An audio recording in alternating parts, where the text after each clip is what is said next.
The following is a production of cprundown.com.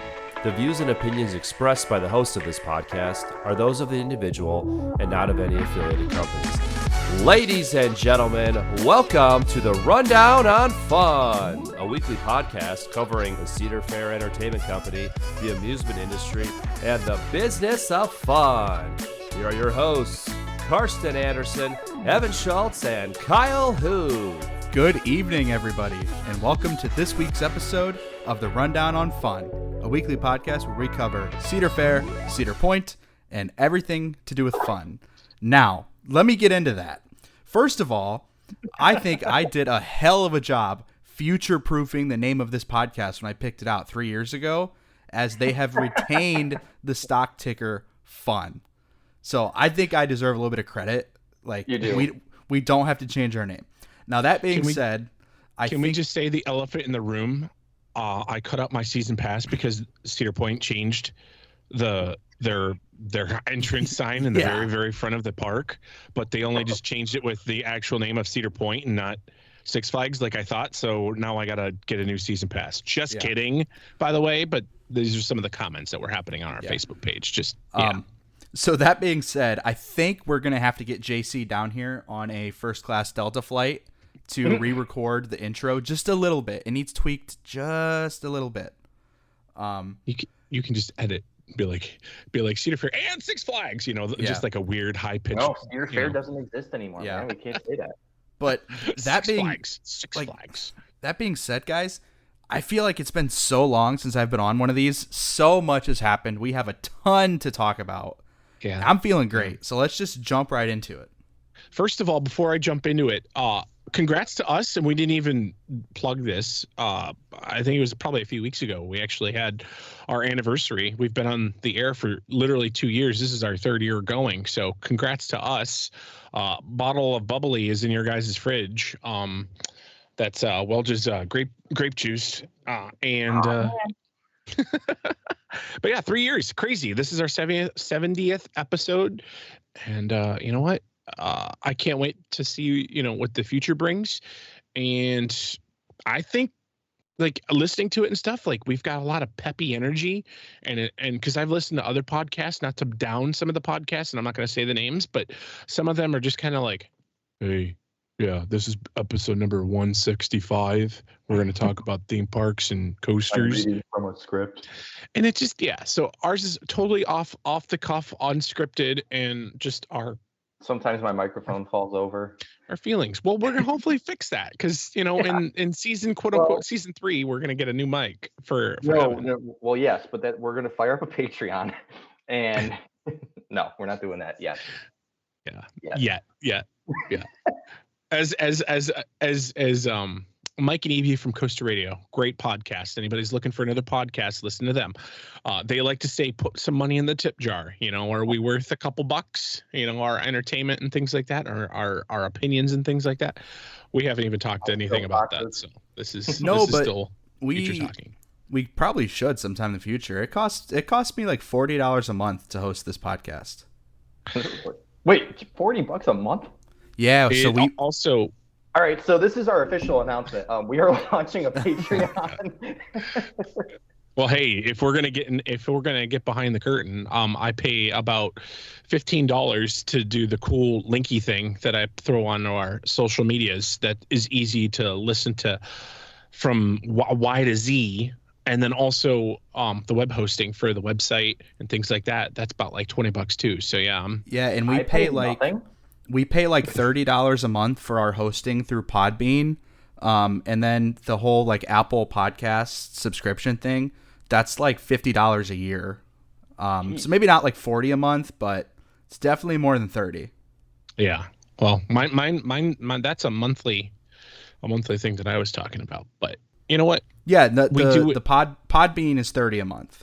Oh, okay. Okay. Well, we do it for the love, and we also get some perks in a way. We get invited to media days and creator days and things like that. So without further ado, though, I will begin to talk about our first little agenda on the thing, which is obviously it's been like this for the past since we started the podcast. It was Top Thrill Dragster. Now it's Top Thrill 2. and I get to do the update, and there isn't an update really. Like, I know I that, don't think anything has happened since the last. you know, and I'm like a very, very close eagle eye. I think the only thing I've noticed really is like one of the restraints is kind of like stuck half up and half down on the silver train that's just sitting on the side. But other than that, I don't know.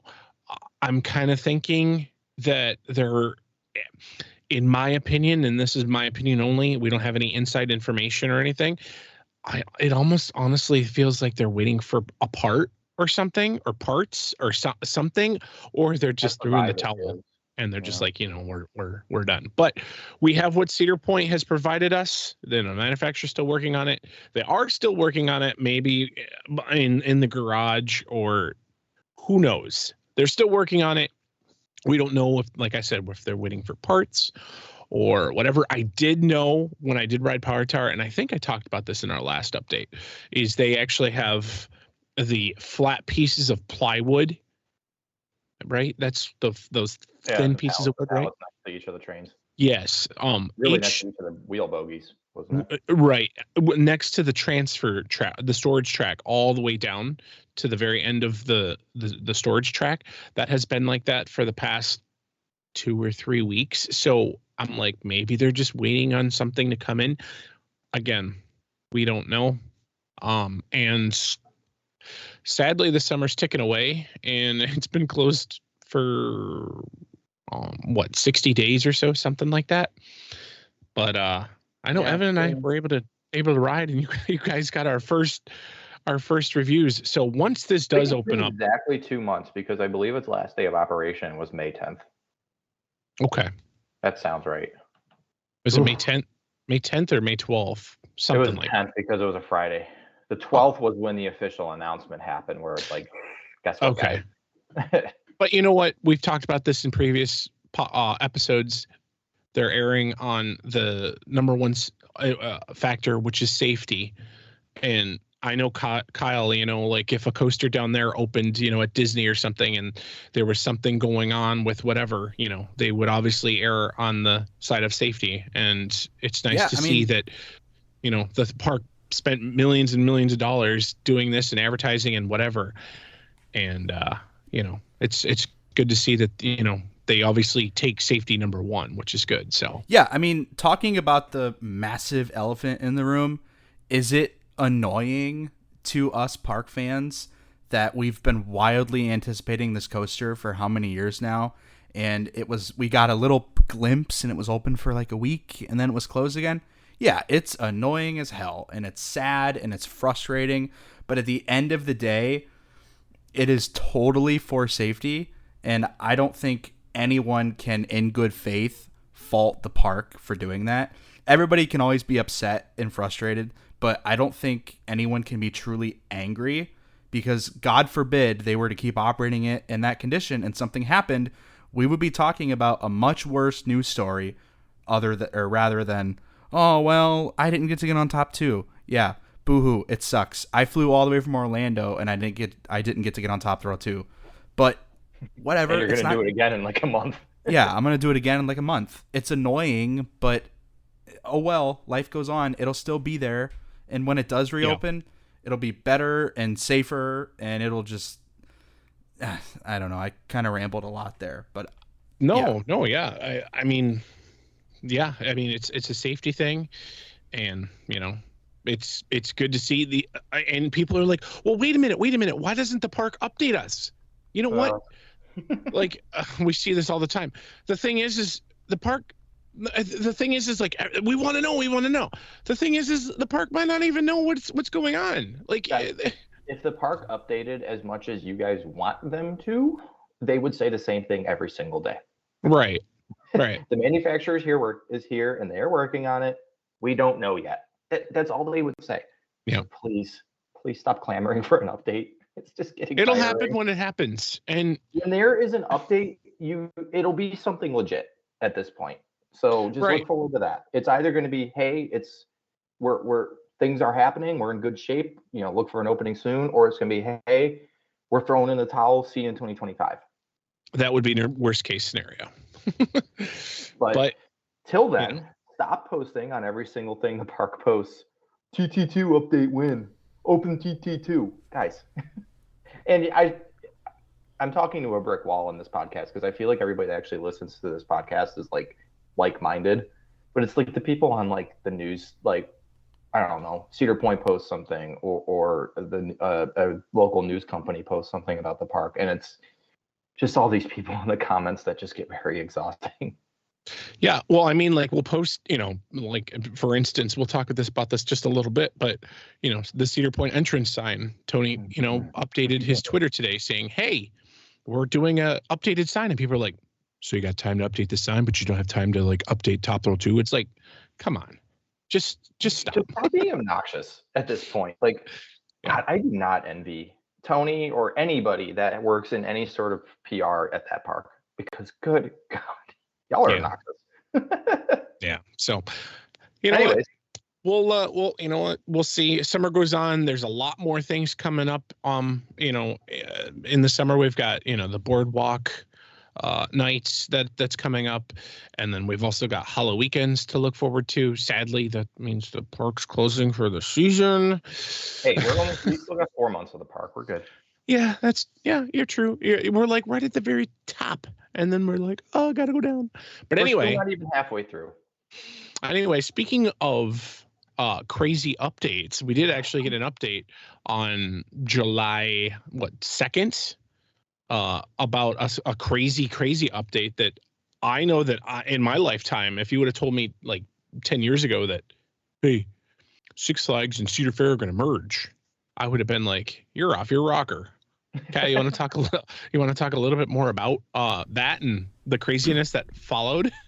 No. Yeah, I'll just read the little article that I have pulled up, and then after we get the facts laid out, then if we want to go further into it, we can. But yeah, this was dated from July 1st, actually, was when the merger closed, but I don't think they started trading under the new company until July 2nd, if I remember correctly. That sounds right.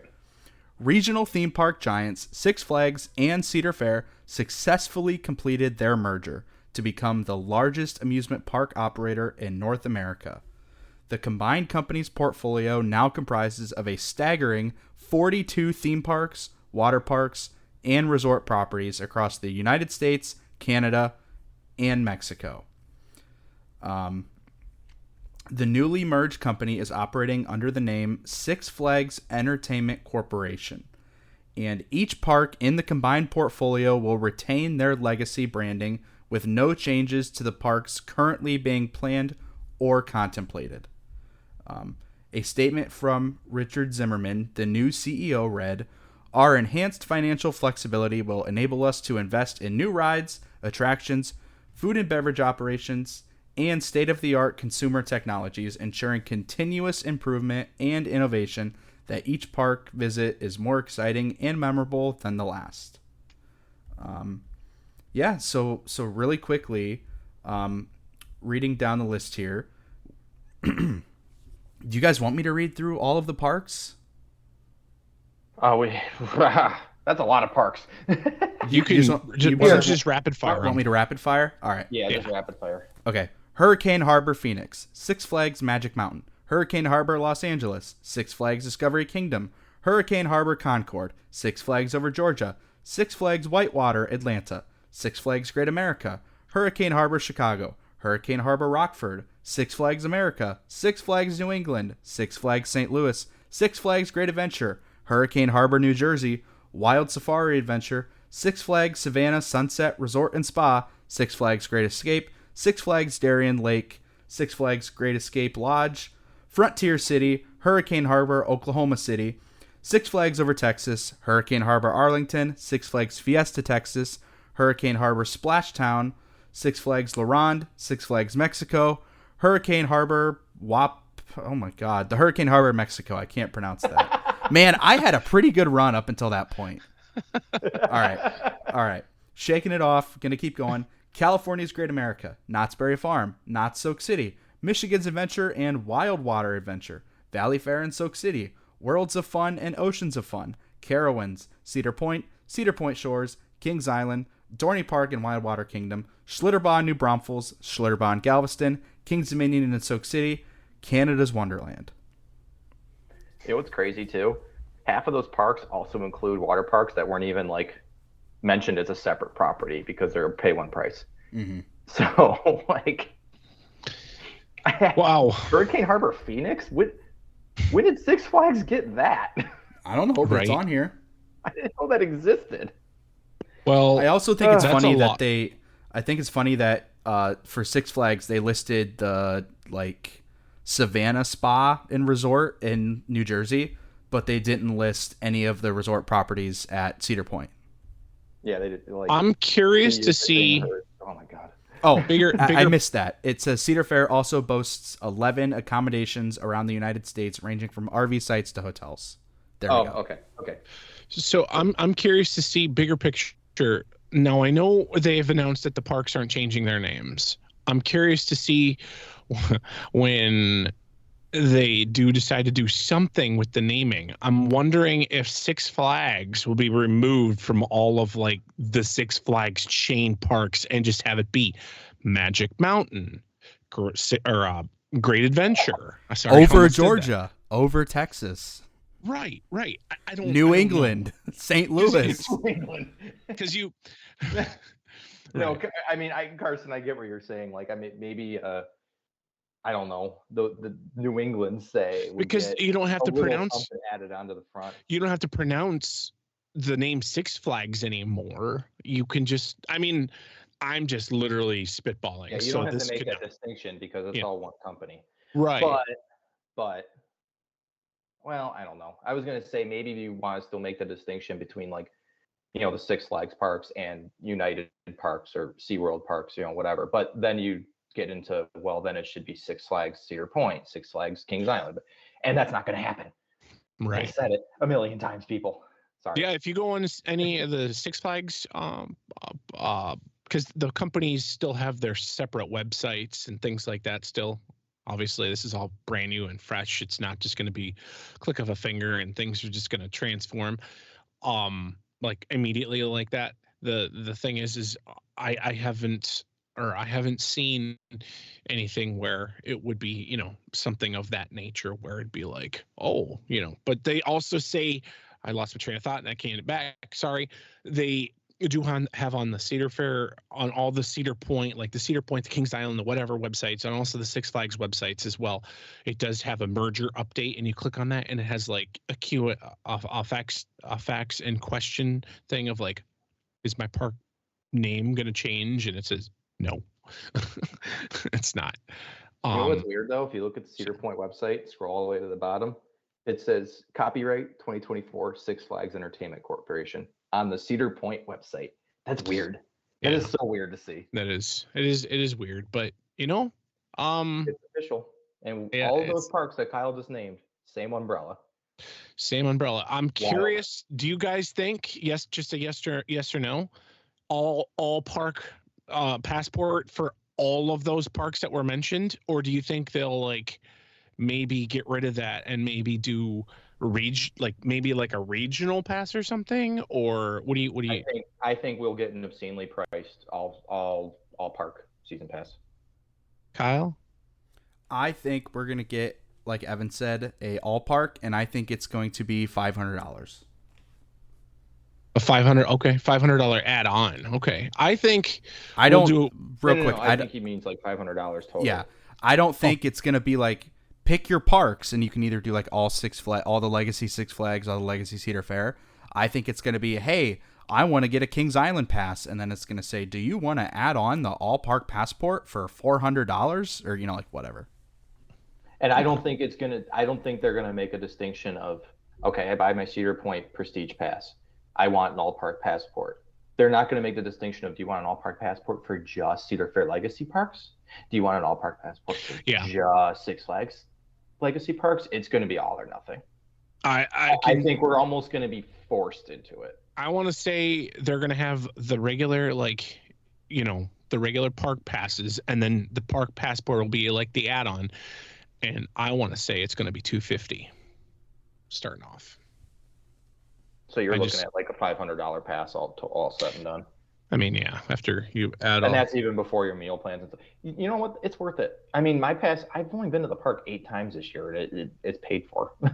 I'm going to miss my $6 season pass to Six Flags that I got free Yeah, parking you at. know, so all through COVID, I made sure I paid my monthly bill to keep my Diamond Elite membership. And they said, you're grandfathered in, you're going to get the Diamond Elite VIP. We're going to change our pass structure completely, but you're still going to be grandfathered in. You're still going to get your Diamond Elite VIP because you were there for us during COVID. This is going to be their way out of it. This is so going to be their way out of it. They'll be like, well, bye-bye. I'm like, We're no. a different company now, so all prior season passes for Six Flags is gone. And just to break it down, my pass like once. just to break it down even further, for people that are like, yeah, it's ruined. It's absolutely ruined. First of all, it's a merger, yes, but really, if you think about it and you look at everything, it's really like Cedar Fair kind of taken over and just kind of, yeah, they're merging. The reason, and maybe Kyle, if you have any insight to this, because Evan and I talked about it a lot last week. I can only complain so much. I'm thinking they wanted to merge because they didn't want to add more debt onto the actual Cedar Fair or Six Flags companies. So if they merge, they don't have to worry about adding more debt to buying one another. So then their debt pretty much, stays the same. They add more money into the pot, but their debt literally stays the same. But Cedar Fair management that was in charge of all of the Cedar Fair parks that we all know and love is heading the ship. With obviously there's some Six Flags employees that are trickled in and everything, and the park presidents and whatever that they have, but who's making the decisions and who's got the majority stake in the company and whatever is literally, the Cedar Fair management team. So everyone's like, oh, they closed Jaga Lake and it's gonna be a crap show and this burn the trees down and everything. It's just gonna be bad. And no.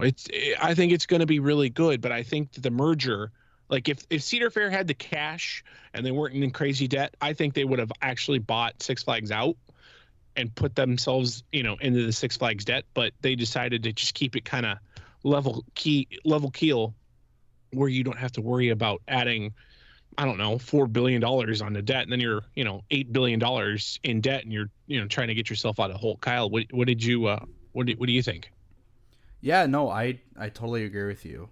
I'm not too worried yet. I'll say that.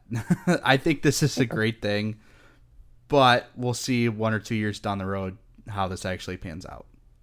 I personally think 1 or 2 years down the road, we're going to be like, oh yeah, we're a Six Flags park now. Like I truthfully think nothing is going to change beyond the ability to buy from our standpoint. From a guest standpoint, I really don't think anything's going to change beyond, the same season pass that gets me into Cedar Point will also get me into Six Flags Great Adventure. Like right. I truthfully think that is the only thing from a guest standpoint that's going to change. I don't think we're going to see Looney Tunes here. I don't think they're going to see Peanuts characters. Cedar Point is not going to let the quote unquote Six Flags isms creep into their park. I think what's more likely for in-park change is you're going to see more Six Flags parks receive Cedar Fair treatment than vice versa, which I went into a whole rant about that last week. But I think in a couple of years, this is just going to be almost like a funny dream. Like, oh yeah, we are merged. Well, you want to go to Six Flags Great Adventure or Great Adventure? Right. Great Adventure in New Jersey. We would have to. I don't know for sure, but I'm sure because those aren't all original Six Flags parks, right? Like 100% original. The only actual originals are Over Texas and St. Louis. I was going to say, sorry, Over Texas and Over Georgia. I think besides maybe St. Louis too, but aside from that, all of those parks existed as something else. I was going to say, what were those parks' original names when they were first built? Magic Mountain, Great Adventure, Fiesta Texas. But I'm just saying, Six Flags New England was Riverview Park. Maybe they go back. I mean, cool. I'm just the bigger picture. That's what they did with Jaga Lake. I mean, I don't know. I don't No, know. I don't. So At any rate, Cedar Fair Grinch and Cedar Fair Santa are going to be very long episodes this year. I'll probably have to do a 2 or 3-parter because That's going to be like 4 I almost episodes needed worth. I'd be like, hey Kyle, can you pause for just a minute and breathe, and then take a nice drink of water, and then also we're gonna have to do listen next week, and we'll have part 2 of the park list. It's going to be Dear God. 1 week is going to be Six Flags Legacy Santa. The next week is going to be Cedar Fair Legacy Santa. Yeah. Yeah. God, So we'll have to figure something. we else will out. we If will we- actually when we get a moment of not having a lot of crazy news stories, maybe in the off season, we'll talk about and we'll rank each Six Flags park that obviously with the Cedar Fair parks, but the Six Flags chain will rate from best So to Six worst. Flags Legacy Park. You know what would Okay. be really fun for Grinch and Santa episodes? If we did a 4-parter, if we did Cedar Fair, Six Flags, Marriott Parks, and Paramount Parks. Wow. Okay. So you're saying so Cedar Fair would be Cedar Point, Valley Fair, Dorney, Worlds of Fun, Knott's, and then we have Marriott, would just be the 2 Great Americas. Yeah. And then All right. If Maybe, a yeah. little short blurb, literally Six Flags before all those all these parks, whatever. Evan, you know a little better. You want to tell the listeners what those parks used to be or who they used to be owned by? Well, Six Flags, most of them were owned like. I'm just saying the Marriott parks. Oh, okay. Sorry. I'm sorry. So the Marriott Park, yeah, it's kind of funny. So back in the 70s, when California's Great America and, well, we'll say Six Flags Great America in Chicago opened, they were both just called Marriott's Great America. I forget which one opened first, but they were owned by Willard Marriott. So basically family owned, and both parks were basically carbon copies of each other. One was in California, one was in Chicago. They mostly built the same rides. They both had largely the same layout. If you go to both parks now, you see the similarities, even though they were different companies. And then Paramount or Taft, somebody bought California, and then Six Flags bought Chicago. And now we're all one big happy family again. Right. It's crazy to think that literally the Marriott hotel chain that for hotels and stuff was literally in the amusement park business. I need to search maybe on YouTube and go down a rabbit hole one of these nights, late night, and see the history of Marriott Hotel and Marriott Parks, because I have a feeling they probably built the amusement parks to have people stay in their hotels. It's probably what came down to them wanting to. Yeah, I have no idea, and that might even been a brother or something. I'm not That's quite possible, yeah. sure what the situation was there, but I will do my. It's I will do my interesting that homework and report they back. started as one, they got divorced, and now they're back together. Yeah. It's interesting, but yeah, it's crazy going to those parks. I think I went to them both in the same year one year, and it was there's the food court in the same exact spot, and the then gift shop at the very end of the when you're walking through the parks. the sky tower, whatever they call it, that flat ride, that building. It's very interesting and kind of weird, but now it's gonna seem more normal now because they're the same. Yeah, it's good stuff. Anyway, let's get back on our rundown list. And Evan, you want to talk about the crazy fiasco? Oh my goodness! I've kind of got my season pass. I can't do it anymore, and Cedar Point's dead to me because they're doing this and they're putting Six Flags on the name. It is Wednesday as we record this, and it has been a week. So yesterday, Cedar Point decided, in their infinite wisdom, and I'm sorry if that sounds condescending, but y'all, this was a dumb idea.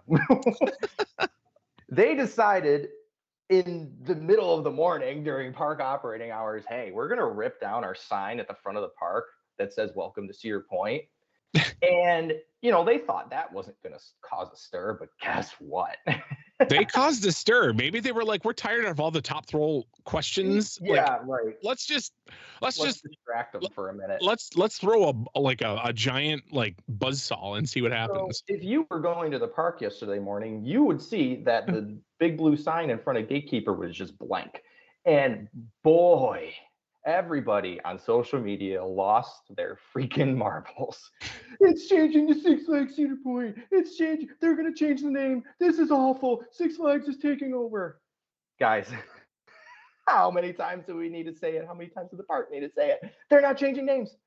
So we speculated amongst ourselves, you and me, Kirsten, and our friends of ours that actually have brains, speculated that, hey, that sign in front of the park just kind of had the wavy Cedar Point logo. They're probably just changing it to the more block style, straight across, clean cut logo. And lo and behold, Tony tweeted today, hey guys, thank you for paying attention to our sign. But I forget what his tweet actually said, and I could bring it up if y'all want. But basically, I say bring it up. I say bring it up because it was like Tony. Crazy Tony to think. Tweeted a picture of the new sign with the nice new logo.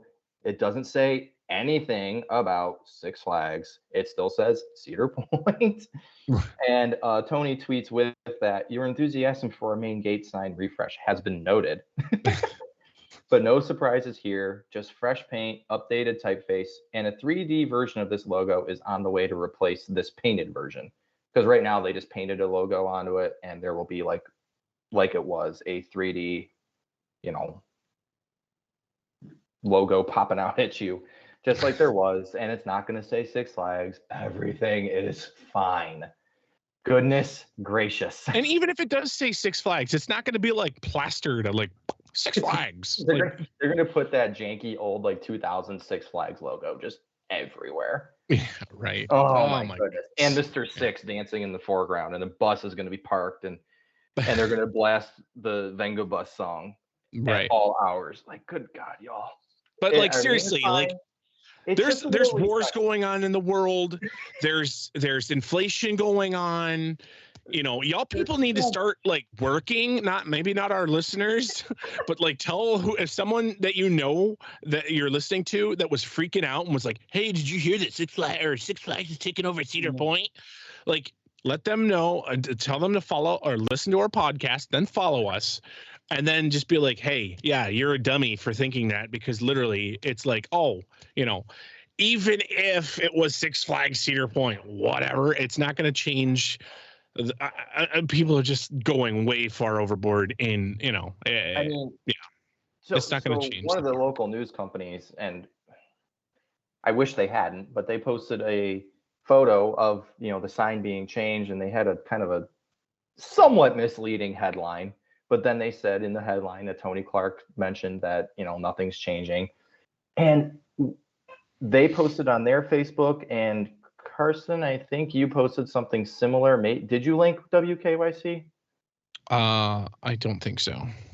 Well, at any rate, WKYC posted it, and all the comments were just like we said, just this negative, oh my God, they're changing names. Oh my God, they're changing names. Y'all, if you would have clicked on the article, just click and read, you would see, well, one, WKYC, shout out to them, linked to one of our posts about it. And then two, if you read till the end, you use your reading comprehension skills, you would see that in there they added that Tony Clark tweet that I just read, that no, the logo is just changing. It doesn't say anything about Six Flags. It doesn't say anything about a name change. It's just a nice little update. And honestly, I wouldn't have even noticed that myself had the internet not blown up over it. Yeah, I would have probably walked by and be like, doesn't that look a little different? Oh well. Right. Yeah. It grew up on all the pages and the group pages, and there were so many memes. It was insane, and all for nothing. So yeah. Speaking of exhausting, we're gonna flip right to it. 4th of July. Evan, you got to come out on the 5th, and I got to do the 4th of July with Justin and stuff. Fireworks were amazing. People were like, I don't like the fireworks. I'm like, I don't know what you want. Like, I don't know if you want balls of fire, like just flaming out with like They were good. flamethrowers and stuff. Yeah, it was I think like almost a 20-minute show each night. So if you think about it, 20 minutes and 20 minutes, that's 40 minutes of fireworks, which is solid. The first night, I actually rode the giant wheel, which was really, really cool. And yeah, I know. And I'm going to let Evan take over the Boardwalk Nights topic, and then I will revisit because there's a dog barking down the street. I apologize. So, all right, yeah, we'll revisit 4th of July. Anyway, so Boardwalk Nights is coming up, and it starts. Let's see. It starts July 19th. So we still got over a week till it starts. But this is Cedar Point's new kind of mix of food event and just kind of special nighttime party event. Think of it as kind of a during park hours version of Wild Frontier Nights from a couple years ago, but instead of being a frontier town, it's up on the boardwalk. So I'm just going to read their little thing from their website and just kind of quickly hit the highlights of what this is going to be all about. So starting nightly from 7 to 10 p.m., excluding Tuesdays, from July 19th to August 18th. When the sun goes down, the thrills heat up at Cedar Point's Boardwalk Nights. Surround yourself with sights, sounds, tastes, and energy of Cedar Point's classic beach boardwalk after dark. Witness a spectacular opening cavalcade as giant mobile stages move in to get the party started. Those are the floats from the parade a couple years ago. They don't say that in the website, but we could think.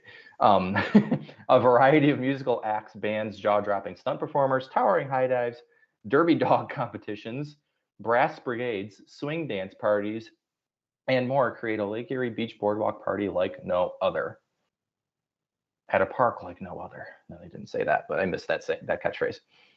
So fun fact, you could get in to Cedar Point with parking and get $20 in boardwalk bucks, whatever that'll be, for only $65. So that's a heck of a deal. Just want to throw that out there. So they're going to have, they say here, daring feats, and they show like a stunt person on a giant swinging wheel, kind of Cirque du Soleil style, I would say. That'll be kind of crazy.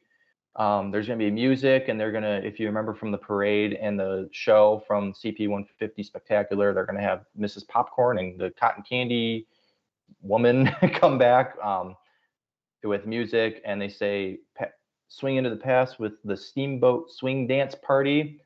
So they'll probably bring out that Paddle Wheel Excursions parade float from that awesome parade that I miss so much.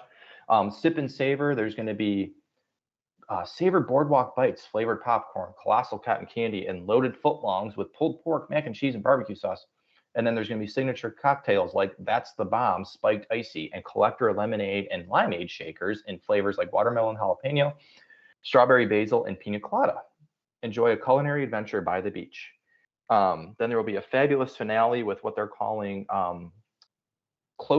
synchronized close proximity fireworks from the Dodgem rooftops and the Grand Pavilion.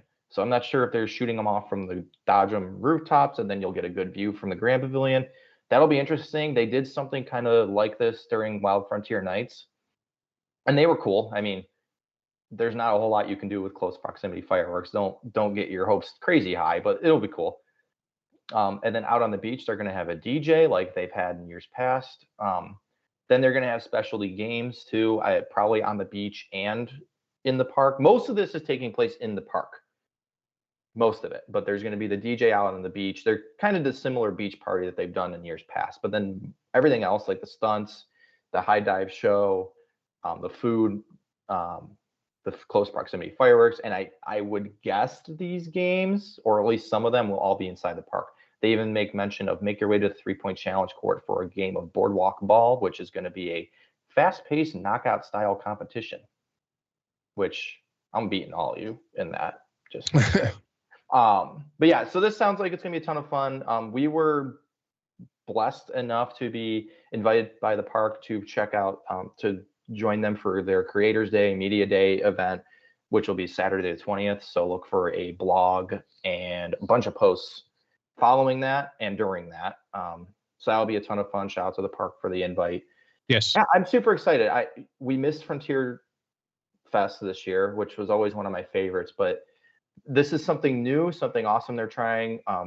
We mentioned when the boardwalk was announced, probably a few times even since then, that there's a lot of potential with the boardwalk area, especially the green area next to the Grand Pavilion. That's kind of nothing during normal operations.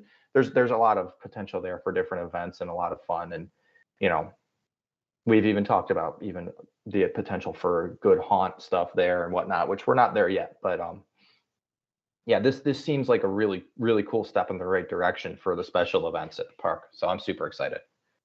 Yeah, no, I definitely agree. Again, thanks for the park for inviting us. I can't wait to see what's up their sleeve and see. I know that Tony was talking about on the radio show that he does on Monday mornings. He was talking about there's gonna be a hot dog eating contest. And I was like, oh, that's kind of cool. Somebody calling Joey Chestnut. Yeah. Is this gonna? If you want to see any of these pictures or anything like that, we did post them on our Facebook page. You can check them out. You can see the giant pool with the diving, whatever. I really like the Boardwalk Nights logo. I hope they put some merch out for that. Yeah, nice. Yeah. Very classy. That'd be really cool. And then also they've been adding some of the cool, fancy, like disco-y intelligent lights, moving lights and things like that to the light poles that are on the boardwalk area. I did take a picture of those. They're nothing crazy. That's nice. Yeah, I noticed all the small things. It'll be a very fun month at Cedar Point, except on Tuesdays. You two, Wednesdays. You two are gonna have to let me know how this event is, because moments before starting the show, I booked my long summer trip. And I'm doing two more days at Cedar Point. And I was originally planning on making my first day at Cedar Point Monday, August 19th. But this event ends on Sunday, August 18th. So if it's worth it, maybe I'll switch around my days. Fair.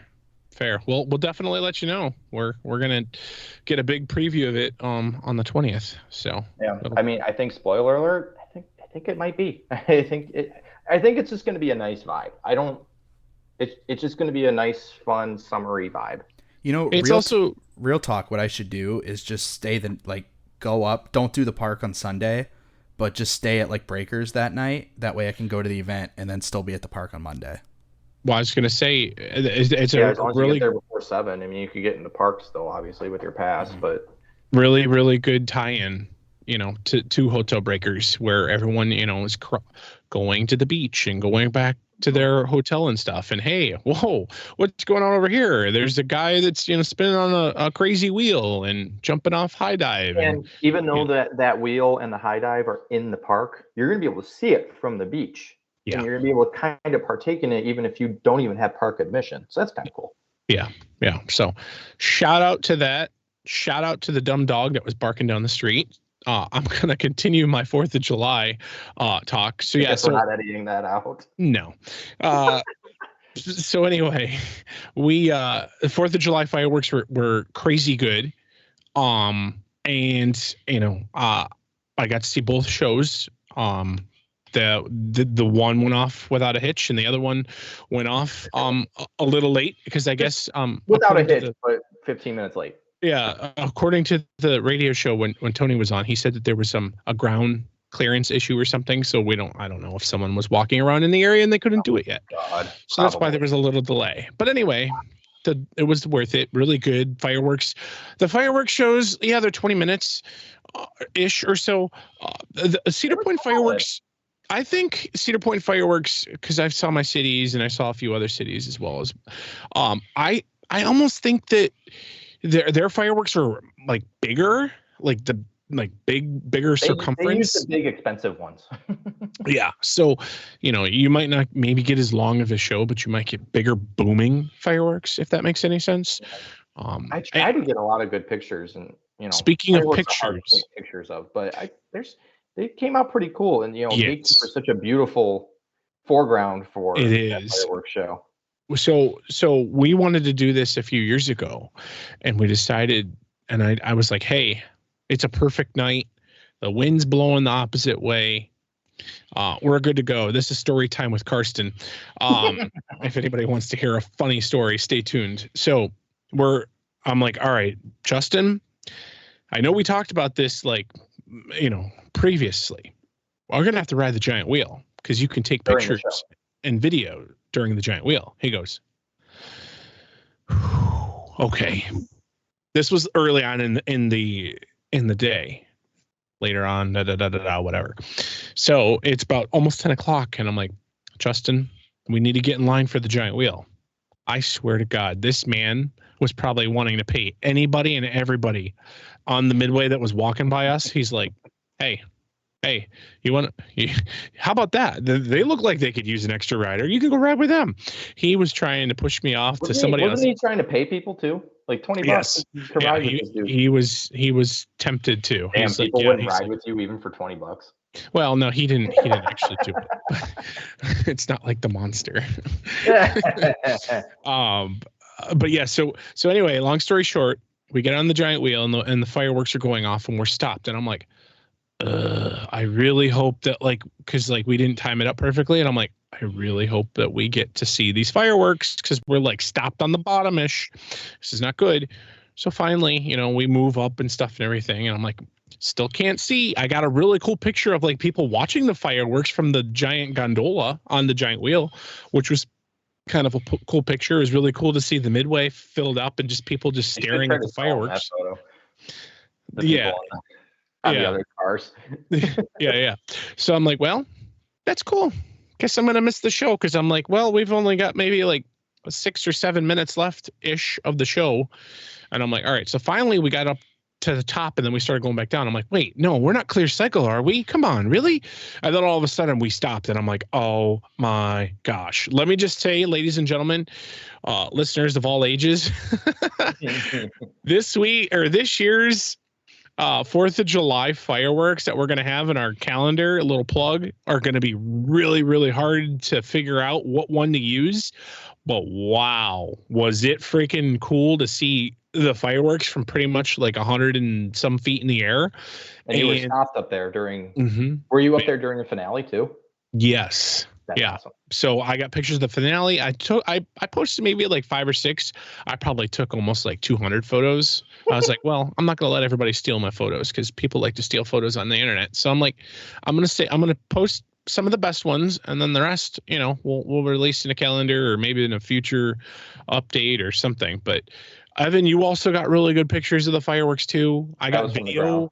I was there the next day. we got to do the live stream of the fireworks that were going off, and then I put it on YouTube, and then I got flagged for copyright, which was cool. Really? Yeah, I really wish that. Well, because the park uses music, and all that music is copyrighted. I really wish that YouTube would come out with be like, hey, you can use copyrighted music. You just got to give all the credit to all the artists and stuff. And maybe they do. I don't really dabble in YouTube as much. There's some strange songs in there though. Yeah. So, really, really cool. The finale, I'd say it was 30 seconds long. 4th of July. I didn't get to go home, or I didn't get out of the parking lot till 1:30 on 4th of July. We planned Friday was better. July 5th. Friday was better. Yes. But if you are going to fireworks in the future at Cedar Point for 4th of July, just plan on being stuck in traffic. Maybe bring some, I don't know, heads up games or something on your phone to play in the car, or listen to the podcast, or listen to a podcast or something. Or have patience. So 40,000 people. You don't have to leave. You could just walk, or you can go outside the park and just walk around the beach and go check out Hotel Breakers and go get a snack at the gift shop that's open late, or go get a ice cream or something. Go get a beer, whatever. Well, I was going to say that, but if you're driving, all but one of you go get a beer. The other one get water. Yeah, but all in all, it was good fun. I apologize about the dog. I was making a ruckus, and I can't wait to listen to it because I do listen to our episodes, so that'll be interesting to see. And Yeah, I don't know how to fix that. So, I mean, it's a dog down the street. So what am I going to do? Anyway, speaking of update, Kyle, you have been one busy guy down there in the Florida parks, and Evan and I have been taking the reins and trying to do our best to keep the show intact. But you are the man that keeps everything greased up and running. You're the coaster grease that nobody ever thinks about. And Kyle, you want to talk a little bit more about what's been going down in Florida? Yeah. So first of all, I've been working like crazy. Just stupid long hours and 7, 8, 9 days in a row. But it's finally began to slow down a little bit. But I have something new to talk about for every park. And I'm not something new to talk about for Disney, Universal, and SeaWorld. I'm not counting Fun Spot. But something new to talk about for every park. So what do you guys want to hear first? I want to hear about the Universal show. Okay. So I have 2 things to talk about with Universal. And the first one is Cinesational, a symphonic spectacular, which is their new nighttime show. And oh my God, guys, this might be, I don't know if you guys are big fans of nighttime spectaculars. I am. Yes. I love them. Florida is the land of nighttime spectaculars. And oh my God, this might be the best one. If any of you are familiar with World of Color or Phantasmic or even Karsten the Ghoulish nighttime show at Horror Nights a couple years ago, these fountain shows, they're insane. So Cinesational, a symphonic spectacular, is I don't have anything pulled up here. I'm just kind of ad-libbing. Basically, it's a celebration of the music of movies. So not necessarily the movies themselves, but how the music of movies is emotional and adds to the story, and how just a few notes can bring out so much emotion. So there's a ton of awesome classic movie music in the show, all set to fireworks and drones and lasers and fountains and water projections. I mean, it's insane. They pulled out all of the stops for this thing, and it's a long show too. It's like 25 minutes long. Jesus. Yeah, I don't even know where to start. They have Harry Potter, Jurassic World, Jurassic Park, Ghostbusters, Back to the Future, just any classic movie you can think of. Fast and Furious, they have music from those series. They have just the best musical highlights with drones and water projections and lasers and fireworks, and oh, it's so cool, guys. I don't even know where to start, what to do this justice.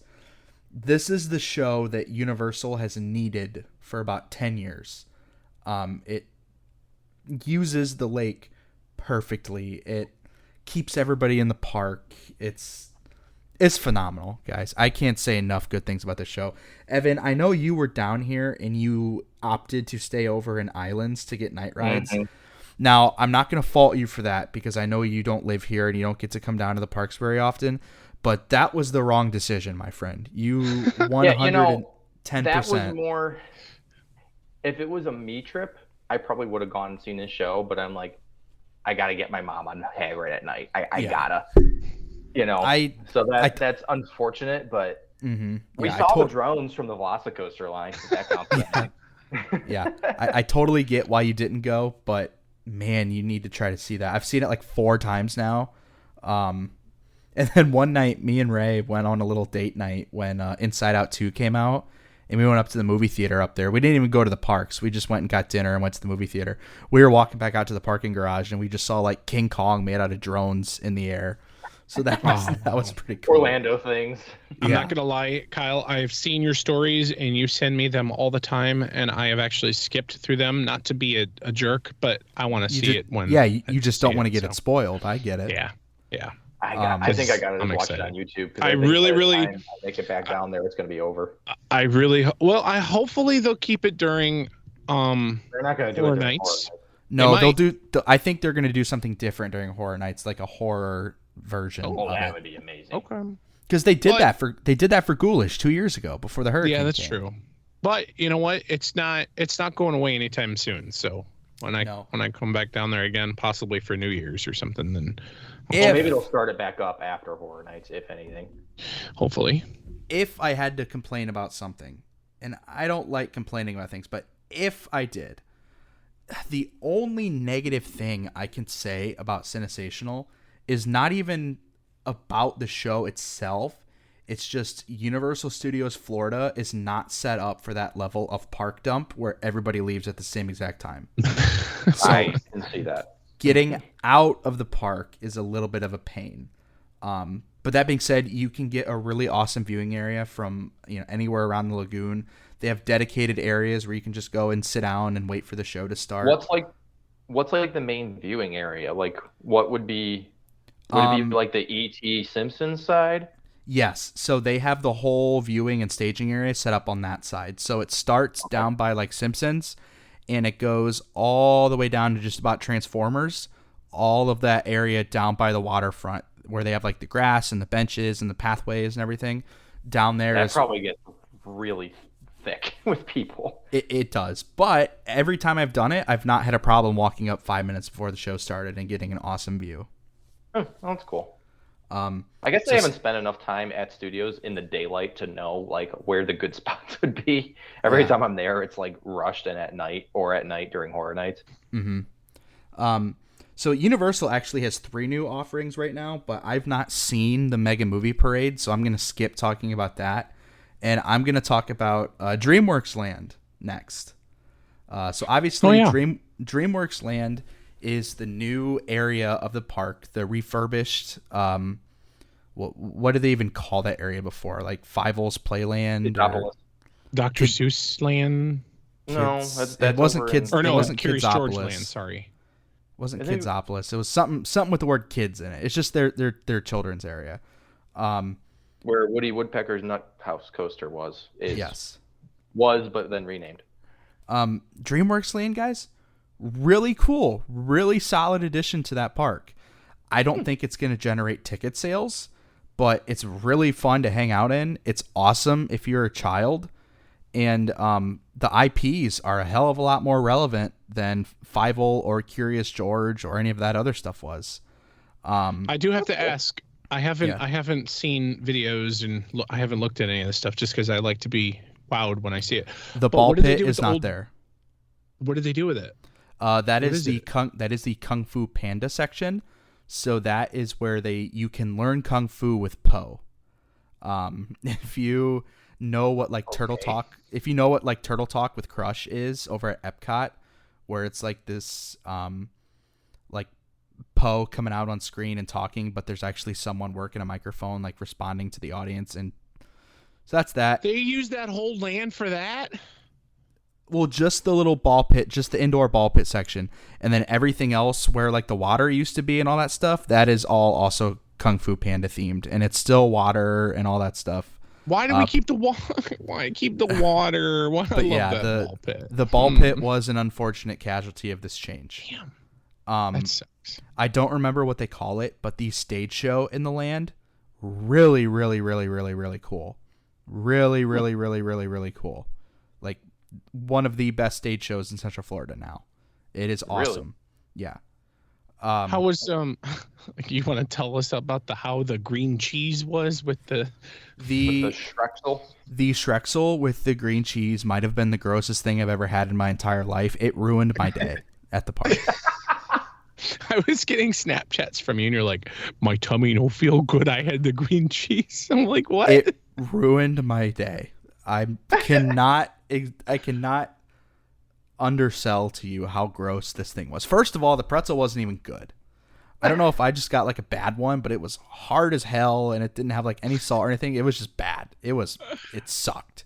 Universal's so weird with food. You have places like Mythos and stuff where it's the best theme park food in the world, and then you have other places where it's what the hell is this?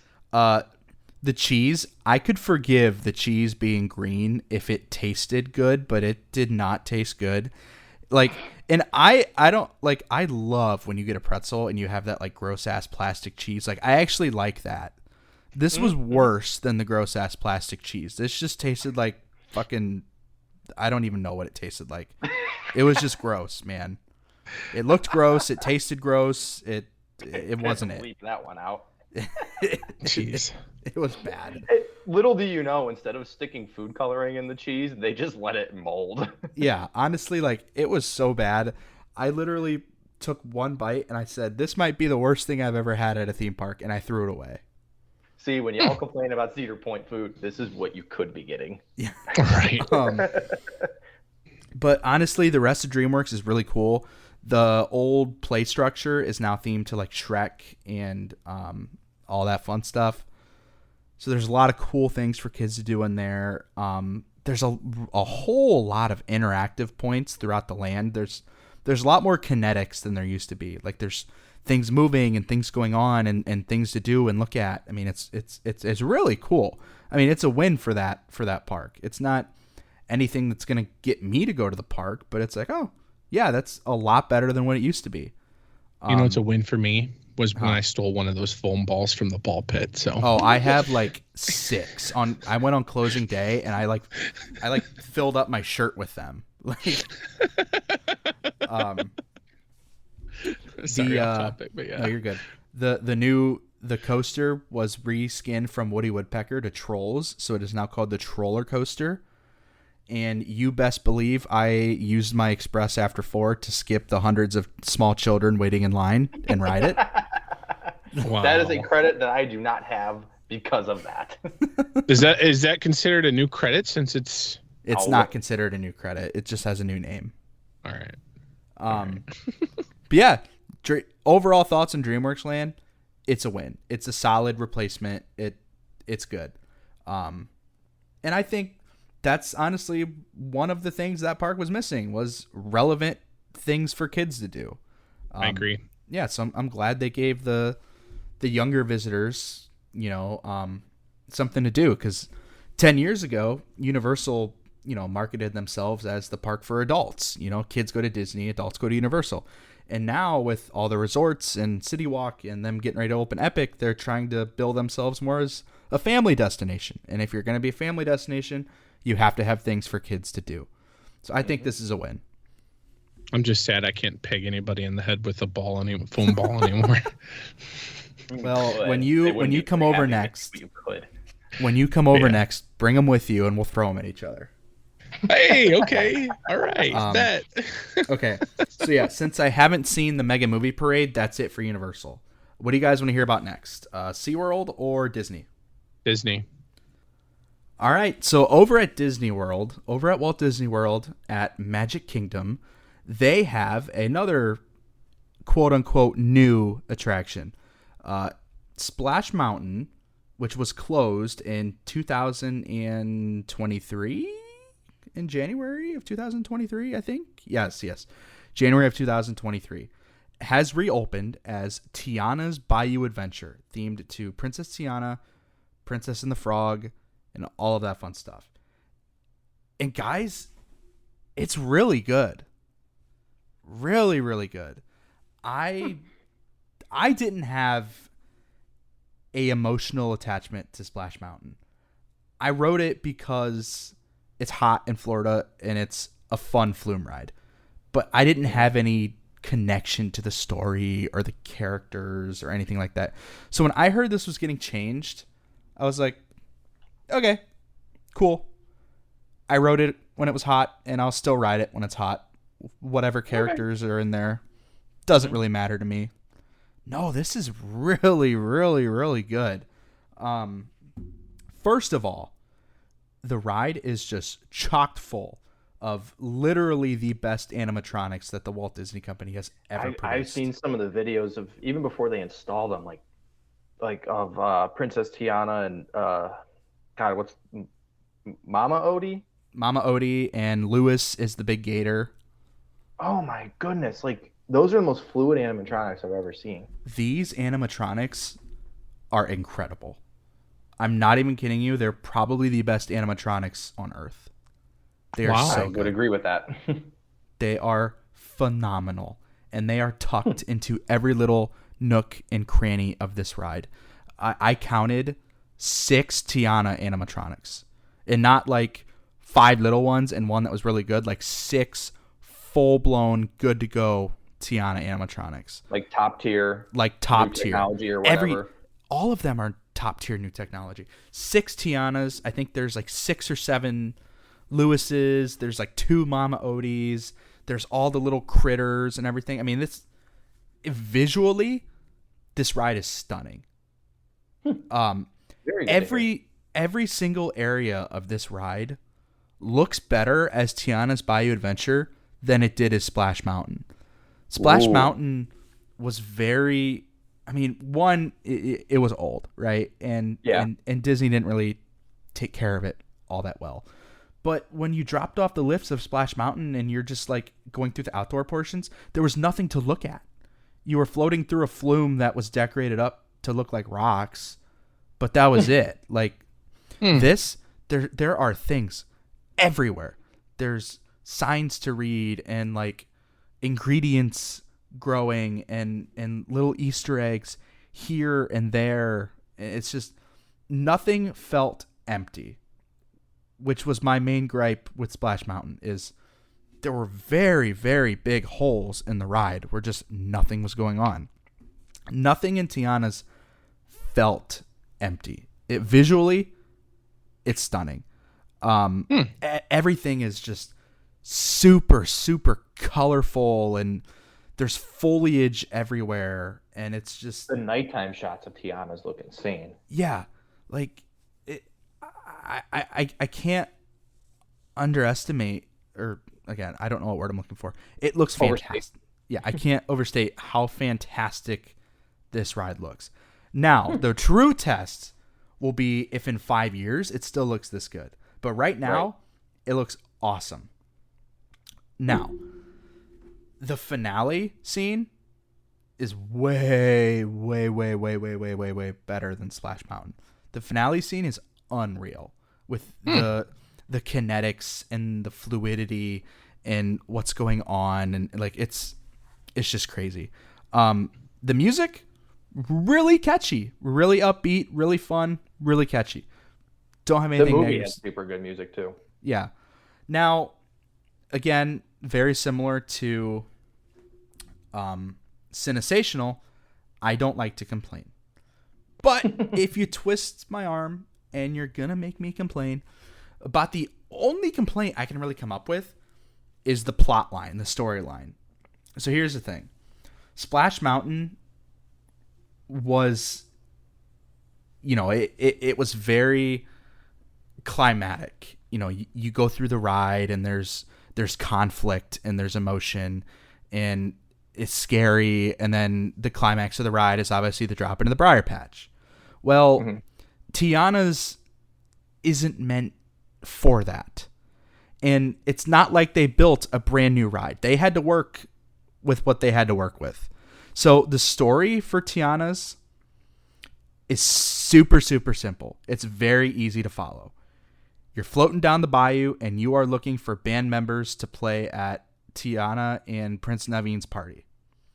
That's the entire story. Floating down the bayou, looking for band members, looking for musicians, looking for the easiest people. way to justify, hey, we're going to see all the scenes of the movie, basically.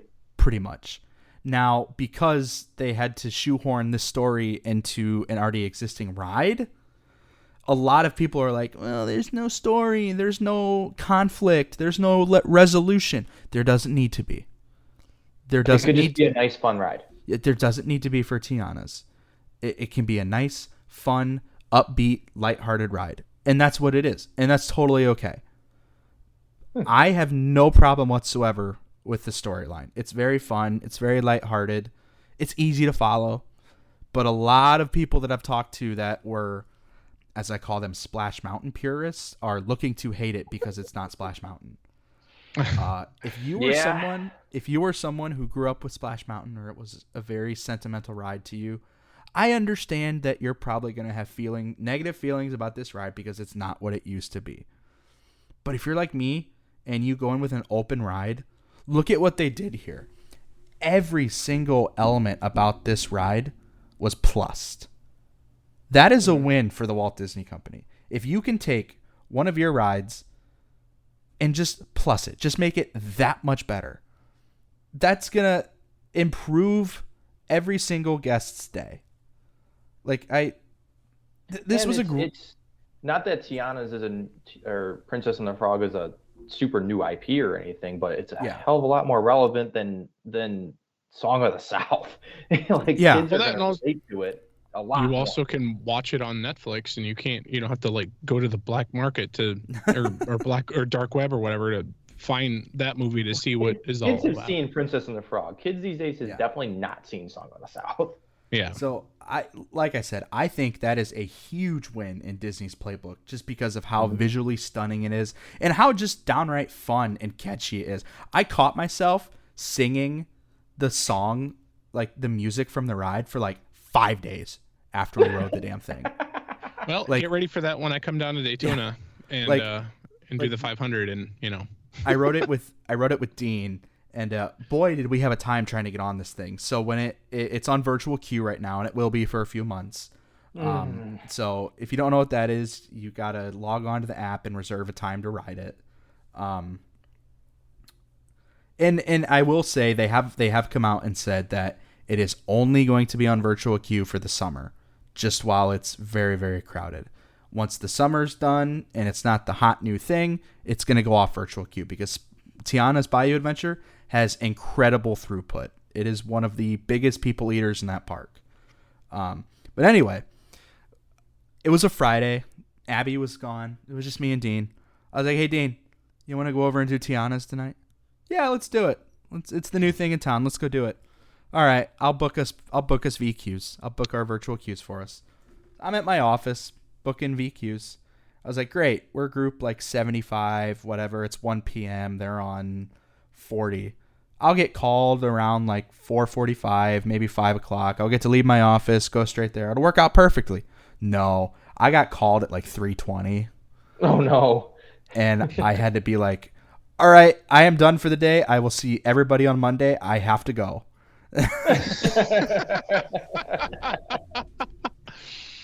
That's what happened with me with Tron when I was gonna ride Tron for the first time, and I was like, oh yeah, I'm great. It was on I don't know, group 10, and I'm on group 80, and I'm like, all right, cool.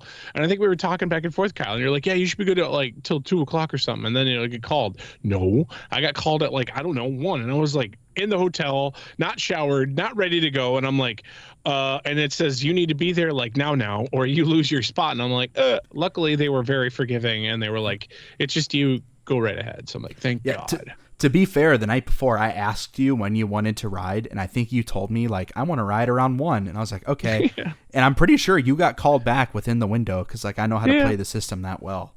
It was crazy. But yeah, so normally I wasn't sure of this. With Tron, I'm glad that you had that experience, Karsten. But with Tron, they're very unforgiving. Normally, you're 2 or 3 minutes late. They're like, sorry, you missed it. Try again tomorrow. God. I was not. I would have been so mad. And I was anticipating Tiana's being the same way. So I got called back, and I literally called Dean. I was like, are we doing this or not? Because I have to go now if we're doing this. And even then, I don't know if I'm going to make it. It's like, yeah, let's go. So I drop everything. Yep. So I drop everything, and I race for Magic Kingdom. And I park at the TTC, and I get out, and I look at my phone, and Dean is still at the apartment. And at this point, we have 20 minutes max before we're going to miss out on our time. And I was like, God, he's not going to make it. I'm going alone. I was like, I'm here. I did my part. I'm going alone. So then I'm pretty sure our callback time, we had until 4:26 or something like that. 4:24, I'm within distance. I can make it. If I need to, I can make it. Dean's still parking. I was like, you know what? Every man for himself. I'm going for it. The ride goes down for weather at 4:25, and because the ride went down for weather when our boarding group was open, it was good for the rest of the night. Oh, okay. To be fair, I have since been on it again, and they are not being strict with the boarding groups. Their policy is you can show up late, never early. But they don't care when you show up late. Isn't that how Guardians is too? Yeah, that's how Guardians is too. But at the time, we didn't know that. We thought, damn, we just put all this effort in, and we're not going to do it. That sucks. But yeah, Tiana's, big win for Walt Disney World. Really, really good attraction. Visually stunning. Very fun. I can't wait to ride it again and again and again and again. It's so much fun. Good. Very good. Very, very good. I know that's my girlfriend's favorite Disney movie. So yeah, we need to get there. Me and Dean were talking, and all of the girls are going to love that ride. Noted. Yeah. Interesting. All right. We've talked about Universal. We've talked about Disney. So that leaves one more park, and that is SeaWorld Orlando, one of my favorite parks. And guys, I know this is the same thing I've said for everything I've talked about tonight, but Penguin Trek is really good. It is so much fun. I'm so sad I missed it. Looks like a I crazy. saw a test. Yeah. Looks like a crazy fun coaster. Like I've seen a little bit of POVs. I haven't really again, I don't look at POVs and stuff because I like to, be surprised when I get to ride these things. But tell us a little more, Kyle. Yeah. So Penguin Trek is SeaWorld Orlando's newest coaster, and it is a multi-launched family B&M coaster. It's a prototype from B&M. And the whole premise of the ride is that you are on an Antarctic research team, and you're at Sea Base Antarctica. You're actually, at base camp, and you're getting ready to go out on an expedition to observe the penguins in their natural habitat.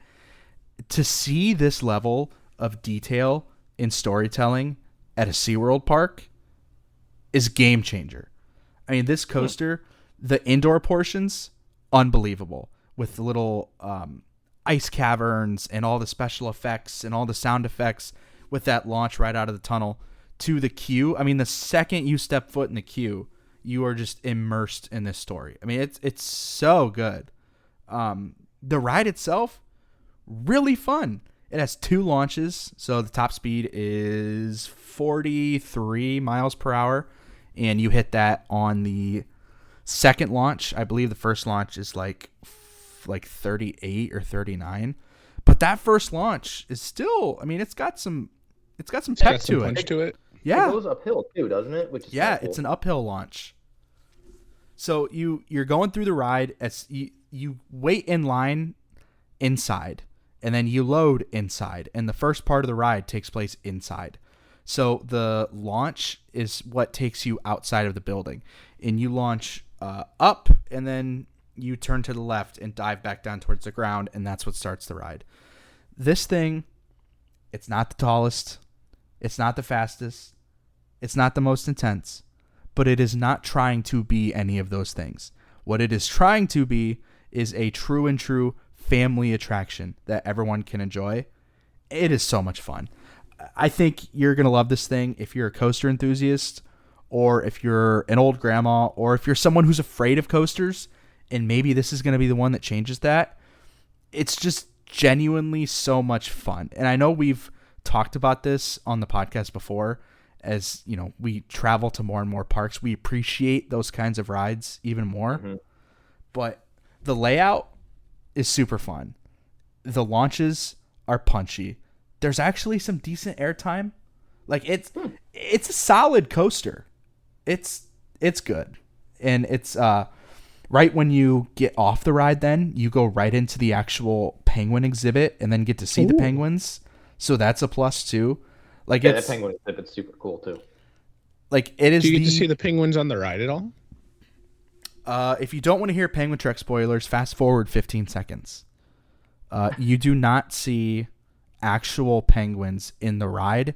You pass by a 60-foot warped screen that has a scene of penguins on there. The screen blends in super well. Like you can't even tell it's a screen. It's really if I didn't know that I was inside and there's not actually a big iceberg right out that right there that there's penguins jumping off of, I would have thought that it was real. Cool.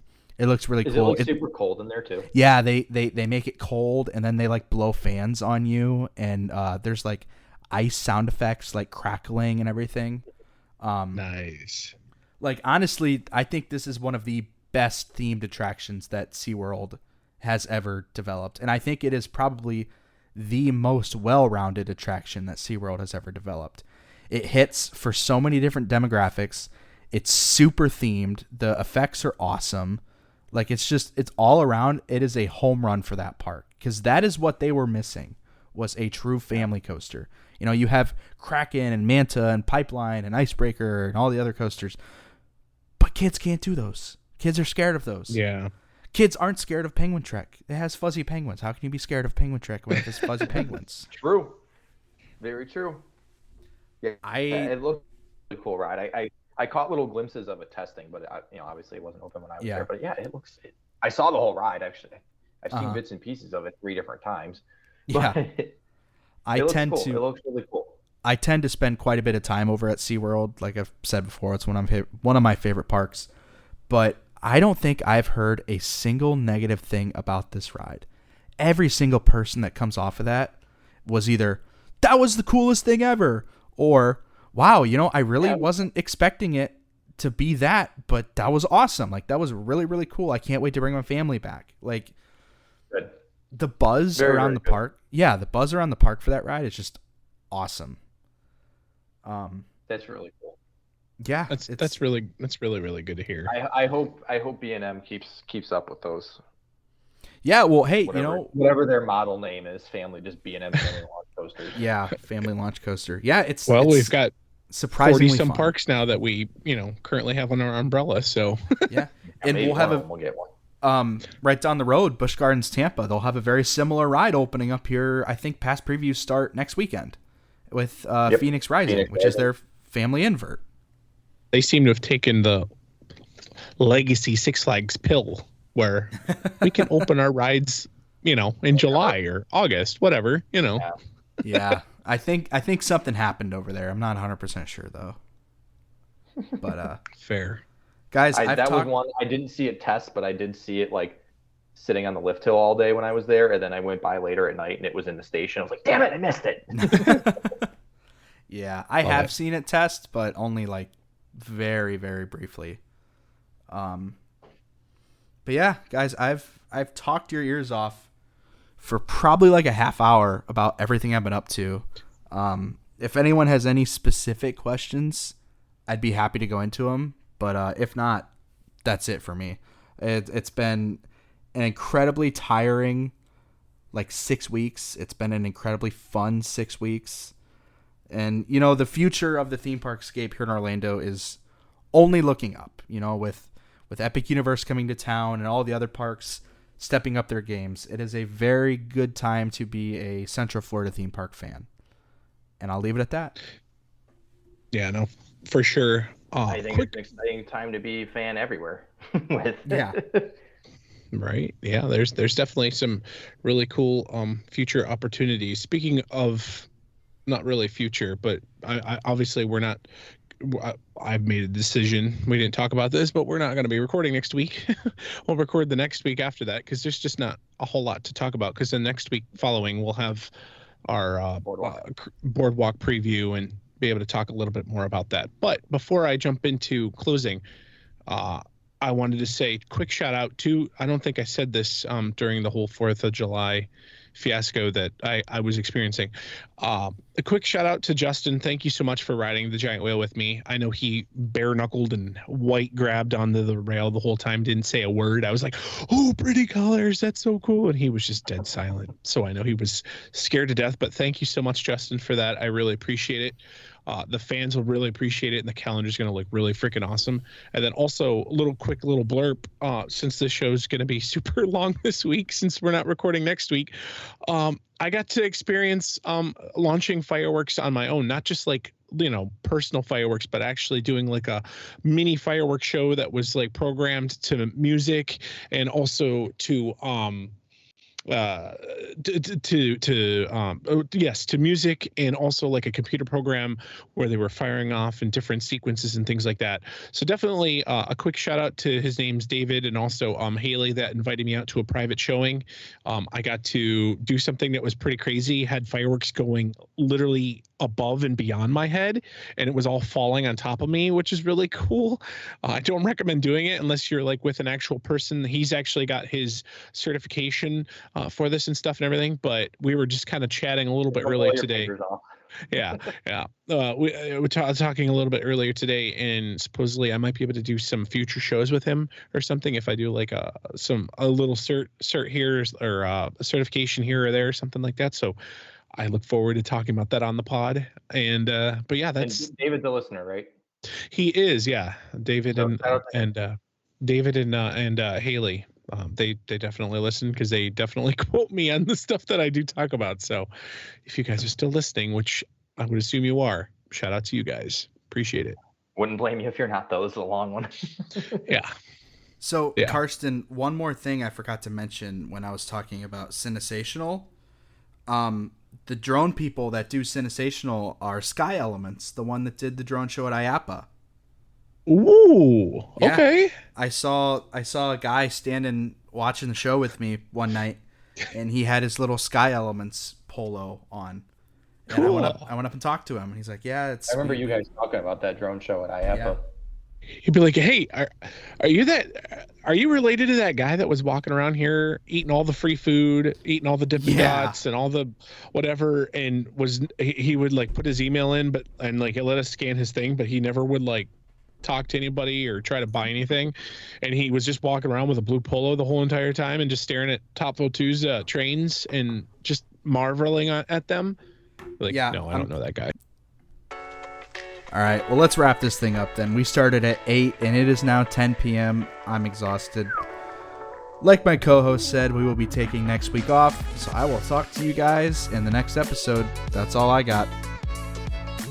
Yep, that's about it for me. Once again, Six Flags is not taking over Cedar Fair. Hope you all had a great 4th of July. See y'all in a couple weeks. And make sure that you rate us and also share this podcast with all of your friends. Thanks, guys. All right, that's going to do it from us. Take it away, Justin. Thank you for listening to the Rundown on Fun. Be sure to follow us on social media to stay up to date on all things Cedar Fair. As always, be kind to your ride operators, and we will see you on the Midway. Good night.